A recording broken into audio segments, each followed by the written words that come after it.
So the question is about your partner, husband. Did he end up staying in the States, or did he have to go back? I'm sorry. Did Davey stay in the U.S. or did he have to go back to Venezuela? Oh, no. Hello? Yes. No, Davey is still in the United States of America. There are things going on that we're trying to work with. We don't know the eventual decisions made on these things, but we'll see, and we have great faith in the system. Just a second row. Why did you change your mind about including what you chose to first exclude? Oh, good question. Thank you. Why did I change my mind? Including the material that was finally included. I did that simply by spending 24 hours thinking carefully about what I had said, and I realized that I was going back on my word, because when I met these two gentlemen, I said, okay, you make your documentary, that's your product, you'll do it the way you want to, you'll say what you want to in it, I should have no input on that. And though we had several chats about different aspects over the course, and I said, so do your thing. And then I had gone back on it by making that minor tirade that you saw there. And I decided, no, they should do it their way. It is their film, and I did make the agreement. And I am, after all, an honest liar. All right, I'm going to move it. Okay, 1 and then 2. Why do you live in the United States? Why don't you live in Wisconsin? Why do you live in the United States? I don't live here in Toronto. Well, there are a couple of good reasons for that. First of all, I toured, as you saw, with the Alice Cooper Show at one time, and we visited. I was living in the United States at that time, not as a citizen, but as a resident, and I came to Niagara Falls with the show. The entire show moved in there, and we were given a locker room in a very large school with a huge auditorium there to use as a dressing room. Now, I guess you wonder where this story is going. Yes, indeed. Oh, really? You're wondering too? Oh, okay. And I had several parts in the Alice Cooper Show in various costumes and such, most of which were masked because I didn't really want to be identified as James Randi in the show. And I went backstage after the opening of the show in order to get a prop and change my costume, and I found an angry-looking gentleman in uniform. It turned out to be an RCMP officer, and he asked me what I was doing, and I said, this is my dressing room. I've got a prop in there I've got to get. And he said, oh, no, you don't. We're investigating it. And so I was a little puzzled at that. Somebody else came to the door. We got into quite an argument, and I said, I have to get back on stage in a matter of 2 or 3 minutes, or the show will stop. I have to get my props out of there. Well, they pretty well destroyed the room because they found no narcotics. They said they were there to find narcotics, and they just weren't there. And I must say that I never saw any narcotics used at the Alice Cooper Show, and I was part of the action all the way through. The point is that they destroyed the prop room entirely. They really ripped doors off lockers and such. And after that experience, I was wondering, what am I doing staying a Canadian citizen? I don't really know. Well, a couple of other things happened as well, which I won't get into. And I made the decision that I could become an American citizen, and I went through the procedure. In those days, it was far easier than it is today, as you can imagine. And I became a citizen, and quite proudly so, ladies and gentlemen, because there were certain things that, well, that's another book, I think. But I think that should be a satisfactory answer. Thank you for your question. There's the second question there in the white. Given the animosity you've had over the years with Uri Geller, how did you manage to get him in the documentary and a prominent part of the edit? So yeah, the question is about Uri Geller in terms of how you got him actually in the documentary.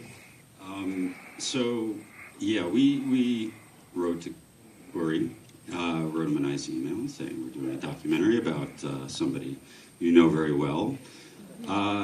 and we got a letter, an email back from his lawyers saying, as you can imagine, my client has a very contentious relationship with the subject of your documentary. And in fact, it had been a very litigious one. Geller had sued Randi many times. He never won. But it did take a lot for Randi to defend those lawsuits. And the lawyer said, so we want to know exactly the nature of your film. How is Geller going to be portrayed? We want a list of all the questions that you're going to ask. And Tyler and I we thought about it for a little bit, and then we said, no, we don't need him. We have all this great archival footage, and why don't you take it? Well, we basically, we understood that the most dangerous place to be is between a camera and Uri Geller. So we really emailed him and said, you know what, we don't want you in the movie then. And he goes, oh, no, please, come out and please interview me. He called us right away. And he was actually a very charming, nice guy, and he has a big, huge house, and it's got sculptures of forks and bent spoons and stuff. And we went in the backyard, and there's a big crystal, and around it is a bunch of spoons. And he goes, now, don't be skeptical. And he reaches down, and he grabs a spoon, and he bent it with his mind. And then he signed it for us. I'm going to move to the left here, so I'm going to go one, the glasses, and then behind.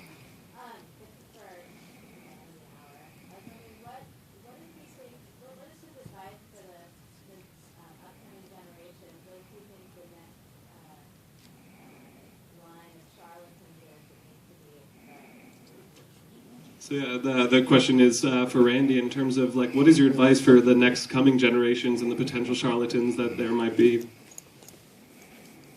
Well, watch this film for one thing. Everybody should see it, and read my books. That's another thing that couldn't hurt. No, just use some common sense, folks. When people are making claims that sound as if they probably aren't true, aren't correct, look into it further. There's lots of literature on this, and the James Randi Educational Foundation is a great source of information on that. You can look us up on the internet. We're right there in great form, and we have done good work, very, very good work over these last many years in order to explain things to people. We turn out learning modules, as a matter of fact, which are freely available to everyone upon demand. And if you read those over, you'll find that maybe you haven't been thinking deeply enough about certain claims of paranormal, occult, and supernatural and healing powers and various things like this. So do look up the literature. We're in there, the James Randi Educational Foundation, JREF. Remember those letters. But please do. We would like to be referred to, and we would like to have questions from you and inquiries. There was a second question there. We'll move to.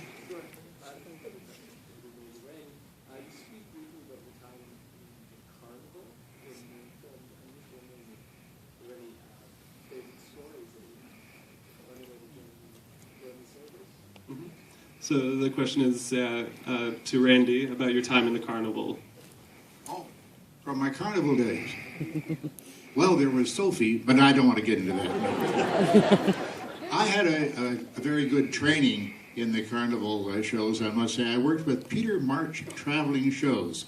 I don't know that Peter March Traveling Shows are still traveling, but they were very big in the maritime provinces, and I literally ran away from home to go to Nova Scotia and join that show.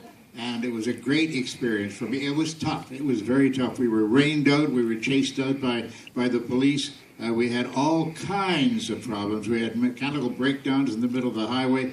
I don't want to get into all of that. That's another book again. Hey, got lots of books coming. But that experience with the carnival really hardened me to the reality of life. Zelda? Oh, yes, the lady with the iron feet, yes. Okay, one example of it. There was a lady there. Her real name wasn't Zelda, I'll tell you that. I won't tell you her real name. I have no idea what it was. She was known as the woman with the iron feet. And what she would do in her performance was charming, to say the least. We had a big frame on the stage, and it was lined with aluminum sheeting. Now, when you put glass on aluminum sheeting like that and move it around, it makes an awful lot of noise. It's quite a noisy demonstration. But she would offer her feet for examination one at a time. That's the only way you can do it, you know, or you fall down. And the audience members would come up and they'd feel her feet and such. They felt perfectly normal. And then she would, with music going, of course, she would step forward and into the glass. And as she would step out, it would make big crunching noise. And she'd, and then step forward one more time like that. And then she would start stomping around in the glass. Now, what we had done to prepare the glass was that we would put it in a couple of canvas bags so that it didn't wear out. Broken glass, broken beer bottles, and so. Somehow, in Canada, if you look around in the ditches, you can find beer bottles. I don't know where they come from, of course. But the glass would then have all the rough edges taken off, the sharp cutting edges taken off it, you see. And we would have a couple of actually broken bottles on the edges that I would pick up, and I would demonstrate and then drop back into the box in horror. And she would walk among the other glass that didn't have very sharp edges on it. But one, right? Oh, no, in the bag. I'm sorry, we dragged it behind the trucks. Yeah, and that wore the edges off. Thank you very much, gentlemen. I have keepers here on either side. Editors, yes, and they look after me. But one great stunt, that when she would step into it, she would suddenly give a scream, and I'd have to run forward and take her by the hand, and she'd hold up her hand, and it looked like a big piece of glass was embedded in her foot. She just grabbed her with her toes. Very clever that way. I don't know whether to tell her she had, and I never found out. But that was a great demonstration, I must say. And it was only one of the many attractions with the Carnival Life. There's a gentleman in the middle, yeah. Can you tell us, how did Geller do his metal bending trick? How did Geller do his metal bending trick? Anybody got a spoon? Keys? Bend the microphone. Or maybe not. The microphone. There are so many techniques. This one, so I want to get mine. Sure. I would better hold on to things. This is a fierce lady. I can tell. All right, now, come over here. You've got to give me your vibrations. All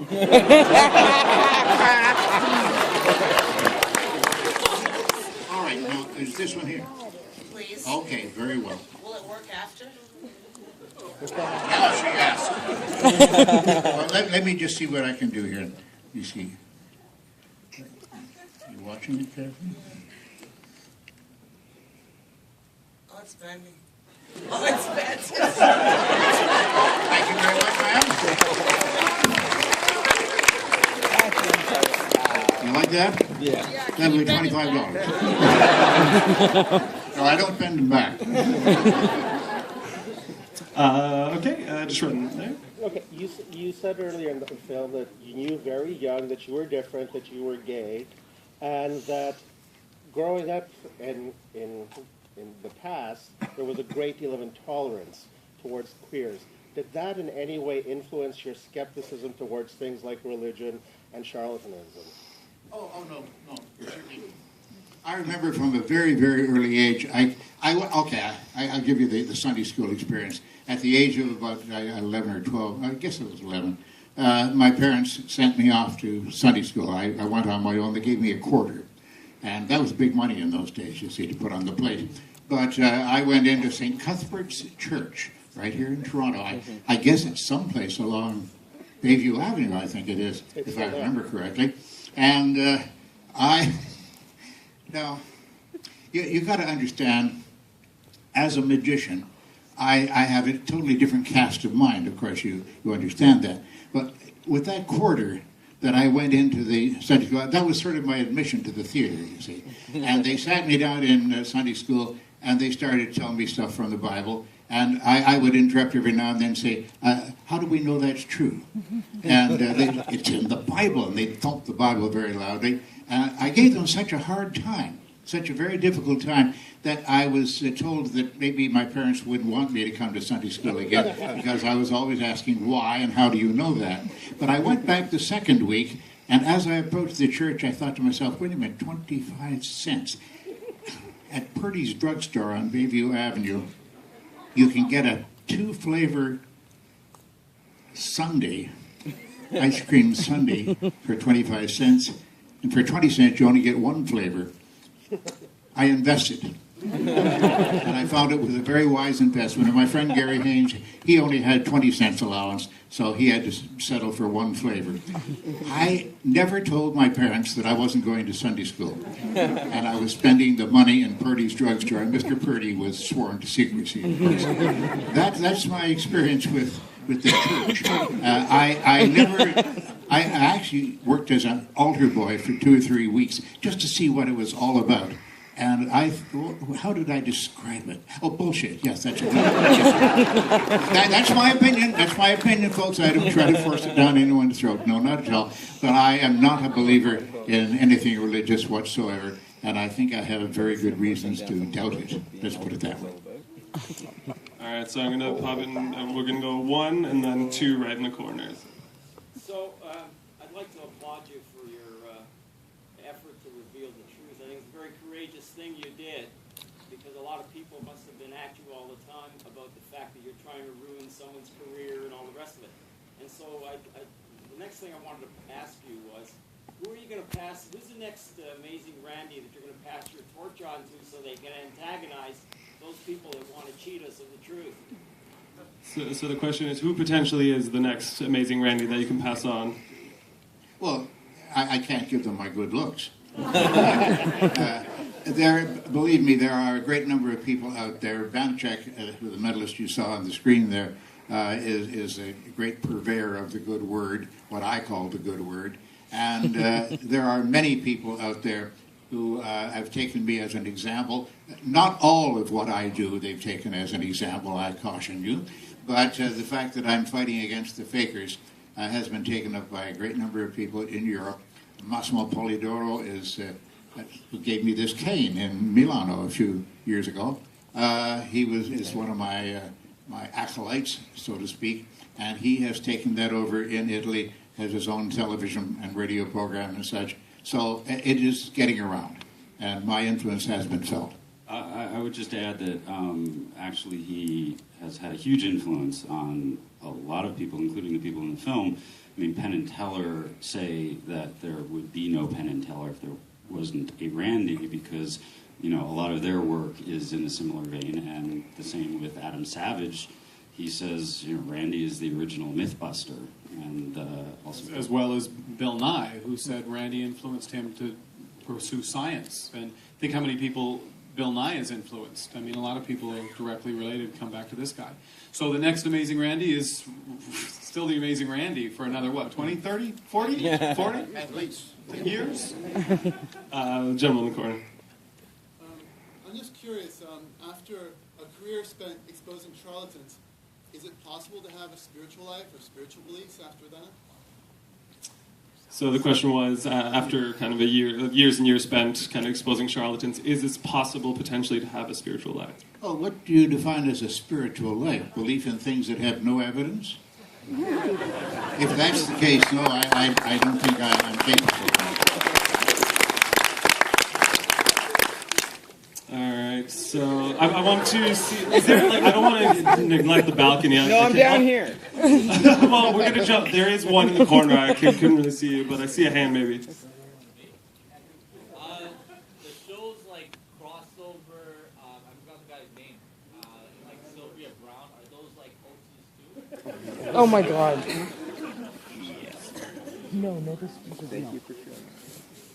Shows like Sylvia Brown and John Edward and people think like this. Yes, they're certainly hoaxes. Now, Sylvia Brown, her record, read my new book, which is coming out in a matter of a few months, I would certainly hope, A Magician in the Laboratory, and you'll find a whole chapter on Sylvia Brown and how she got the knowledge that she had. She was so wrong, and when you actually look over her entire record, so abysmally wrong that you have to wonder how she ever got the reputation that she had.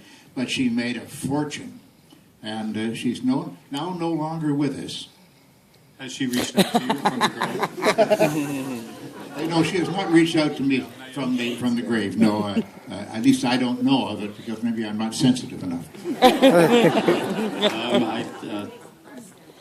I think we've run out of time. Yeah, that's what they tell me. Oh no, actually, we might have time if you have any other tricks that you'd like to do. Well, if the audience.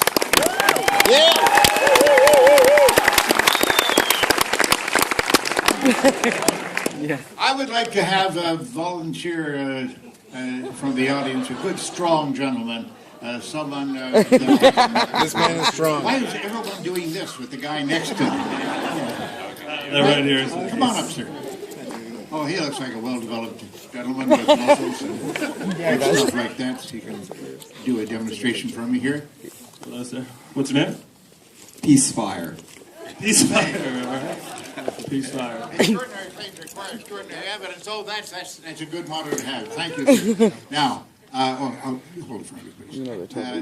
This is what I've been reduced to. Do you happen to have a piece of rope about that long? Not currently. Oh, wait a minute. I think I left this in my jacket. Yes, look at that. Isn't that a strange coincidence? Now, I want you to hold on to that, please. And our MC will act as the helper here. Would you hold on to the rope very, very tightly? This is not holding on to the rope tightly. Okay. Grip it tightly. Okay, now, two of you pull on it. Make sure it doesn't stretch or break or screw apart or anything like that. You happy now? Okay. Let me have the rope, please. Now, this piece of rope, actually, I have used for many, many years. It's old sash cord. You can't buy this anymore because they don't use sash cord like this. It's the light. Dimension. And you're moving too fast. Here, one of these days. Slow down. Okay, now, one of you on either side of me, please. Okay.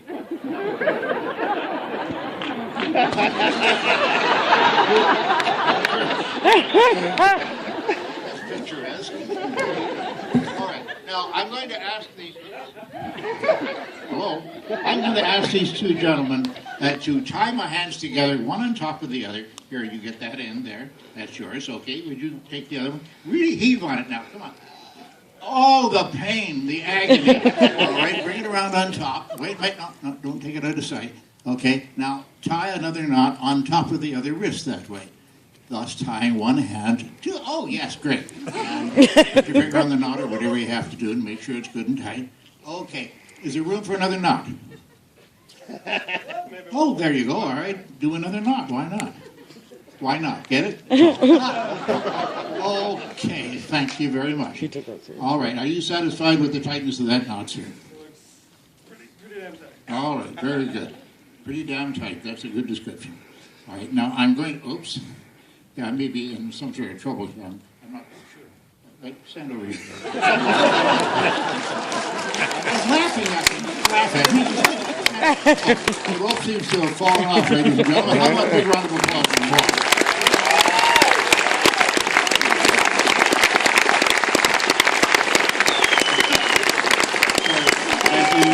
And on that note, ladies and gentlemen, we actually do have to wrap up, but on behalf of Hot Docs, thank you so much for having this film here. Once again, amazing Randy, just Yeah.